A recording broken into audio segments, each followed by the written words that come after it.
A win is a win. Welcome back to Arsenal podcast right here with the match day review. Arsenal, actually Bodø Glimt, 0, Arsenal 1. Well, I remember my high school teacher telling me about this. There is not a they don't have, or we don't have, something called a bad win.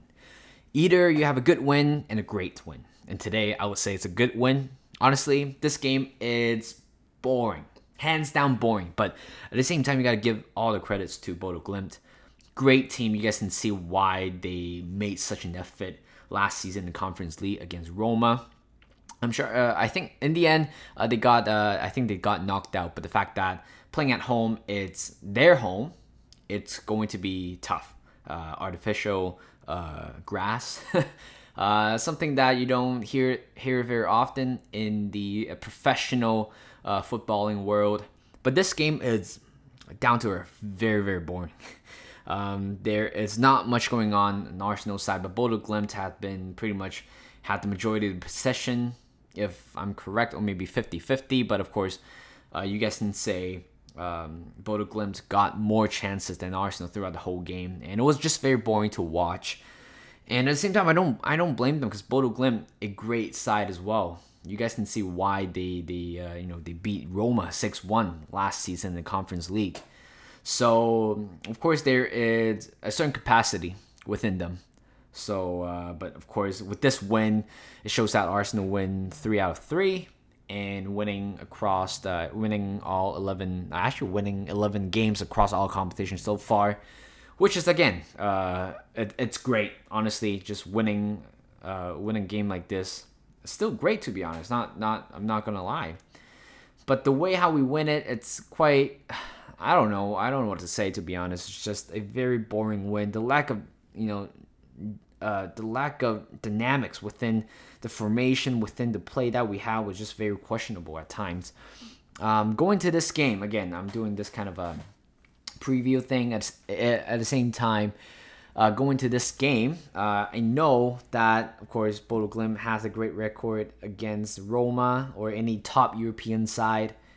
I was assuming that I was definitely. I know a lot of people would believe that Arsenal's going to make all 11 changes if possible. There are speculation that Matt Smith might be coming on for Xhaka. I'm still waiting for that moment, to be honest.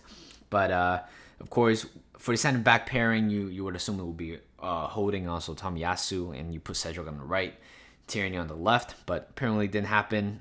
Instead, Saliba came on. Honestly, I think it's a great idea for Saliba to come on, because he add more defensive capability at the back. He add more composure to the ball as well.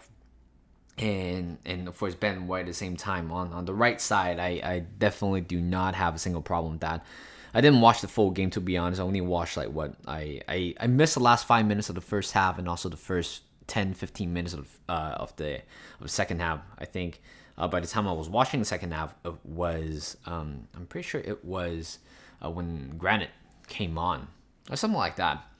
But yeah, of course, Gabriel Jesus took quite a bit of a knock over the weekend against Liverpool, so not surprised that he did not feature. And of course, Zinchenko's it's out as well, and we assume Cedric's going to come on the right hand side, but did not happen. But the formation is interesting. You put Vieira as a number 8 and Odegaard as a number 10. Didn't know if that quite worked out. You can probably see that Vieira has his moments, but not the best, to be honest. At the same time, I don't blame him, because he's playing out of position the whole time. And you can see how natural he is in that position, doing a lot of defensive work, covering for Lokonga at times, and just on the left-hand side as well. So but of course, the first half seems to be more enjoyable than the second half for sure. We have more chances in the first half, quite a lot of good 1-2 build-up play on the right side, especially, and of course Saka with the goal. Again, it's quite of a lucky goal, to be honest. He was kind of waiting when he was in the 6-yard box, trying to place that one to bottom left, but instead the defender blocked it off his chest and went in. And that's pretty much our goal, pretty much. So this video or this thing is not gonna last for long. Again, not much to talk about to be honest, but definitely there so much to talk about in the second half. But of course, individual wise, I think Nelson has a fine game to be honest, but you can see he's not a winger. He is not a winger that can capable of playing on the left hand side. Of course, Arteta has that kind of a vision where he wants all his wingers or wide players, wide midfielders like Saka, Martinelli to be inverted, so which means cutting back inside and take a shot. But it didn't happen to Nelson. Apparently, it doesn't quite suit his game to be honest. He is more of a person who drive down to the line and cross it. He doesn't seem to be very comfortable cutting inside and look for a cross or even look for a shot. I don't think he had a shot in this game, but there was certainly one cross at least. But it was nice to see him to get some minutes because I think he needs it. He hasn't been, featuring with the Arsenal side for the past 2 years, I think. So I think it will be a great chance. Again, I do want him to succeed with the team because honestly, I think he is going to be a very crucial member within the squad in the future. So if somehow Arsenal go for a winger, a left-sided winger in the January transfer window, then Marquinhos seems to be the one who might be going on loan, and Nelson might be staying until the end of the contract. Not sure if he's going to extend the contract or not, but at the same time, it's not like the topic of concern. Of course, we still have contract issues with Saka, Saliba, and also Martinelli. Those ones are the three priorities. I don't think Nelson at this moment, it's like the top priority. Second half, you guys can see there's so many chances for Bodø Glimt. They are making a lot of inside runs, often exposing Arsenal backline. To be honest, which is honestly it's I'm kind of not used to it, but instead I saw it coming. To be honest, of course, the back four that we have wasn't like the greatest pairing. That Holding and Saliba, first time playing together, I believe. If not, maybe in the preseason, but.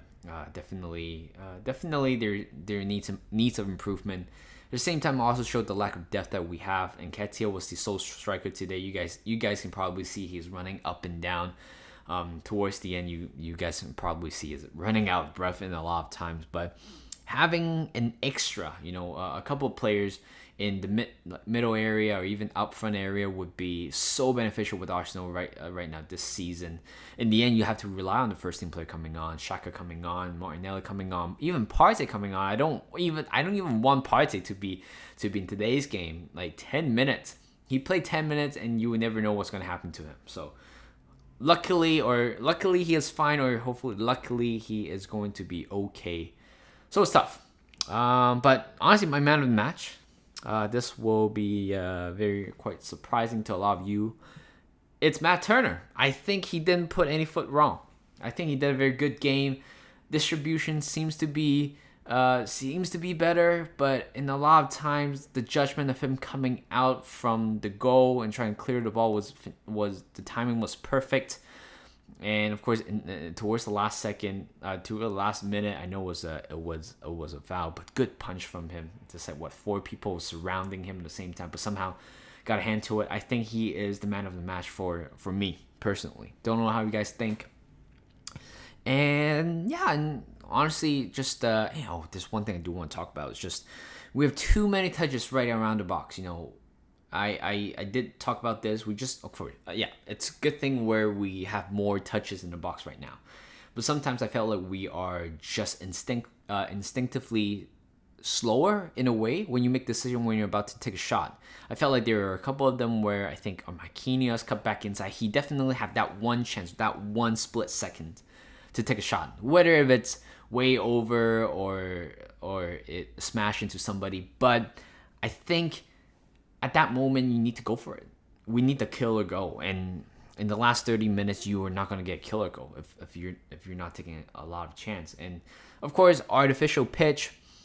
Of course, it might influence Arsenal in a certain way of playing. I don't blame them. Artificial can be much challenging than like the real grass. But we got the job. 1-1. Actually, no. 0-0 and nothing, or 1-0 to the Arsenal. Yeah, it's boring. I know it's boring, but we got the job done. That's all it matters. And hopefully Sunday against Leeds United, away from home again. Hopefully we're gonna put up a good performance. Leeds having a shaky start, beating Chelsea 3-0. I thought, oh, this Leeds side are going to be incredible. But turns out fell a little bit here and there, quite inconsistent at times. And of course, at the same time, everybody's fit. I hope Jesus is gonna come back onto the pitch and play. But again, I want to bring this up again. Vieira, Odegaard doesn't seem to be a good combination. I think it might be better if Vieira play as a right attacking midfielder and Odegaard is staying as a left center midfielder.